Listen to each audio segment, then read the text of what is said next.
Zombie apocalypse. How are we expected to be so unique when so much has been done before us? So many songs have been played, so many things have been made. We have even put sleeves on a blanket and built a rack to microwave bacon. We have gone to the moon and now trying for Mars, made self-driving cars. How many of these things cause a problem? Or just sit on our shelf after the high wears off, gathering dust, because not only we can, but we must be the first to uncover, the first to discover a brand new color since we've seen them all before. We have all seen a rainbow and there was no pot of gold, so it's all getting old. Maybe we can take a break from trying to change the world one meaningless plastic trend at a time. But the likes still go to our heads, so we copy the ones who get attention instead. And as we run out of ways to be first, we mimic the herd, and maybe that's worse than sewing sleeves on a blanket or microwaving our bacon. And that isn't saying much, it's an obvious crutch to make up for the meaningless existence, where money and looks and PhDs determine social hierarchies, and we are treated like children to be manipulated and placated with ice cream and screens, to lure us in and spit us back out devoid of purpose. How could our souls be worth this?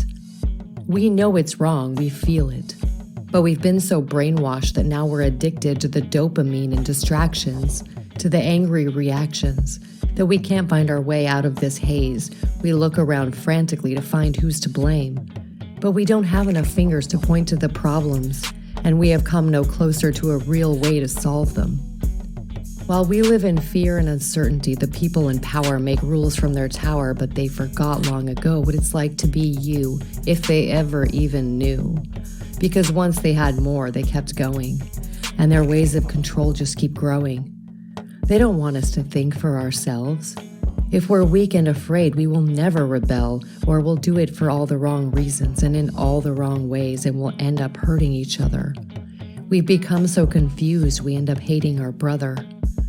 We're so deep in the hole with our heads in the sand, we're just barely alive with a phone in our hand. We are told all this change will make our lives better. Well, how much better do we feel? Are these gifts even real? Or are they the candy given out of the van parked next to a school? What has happened to our earth and our sense of worth since these corporations and gods of innovation have given us the tools to make us into fools who think we know everything but can't see or feel much of anything? This is a war we must win for our minds and our souls. The zombie apocalypse is here, and it's not what we thought. It's creeping in from all sides and surrounding us with noise and pitting girls against boys. And we don't like our lives or ourselves, and we don't know who to trust. Even the progress we made is beginning to rust. We must wake up and see the big picture, get out of our head and our bias for a minute, and see how we're being manipulated to take part in a system we didn't create. While there are less and less ways to feel free or to be the kind of person we wanted to be. We all have to come together, and the faster the better. This has been a long time in the making, and now our young minds are primed for the taking. So we have to ask questions and look deep for the answers. I feel what is happening is a curse.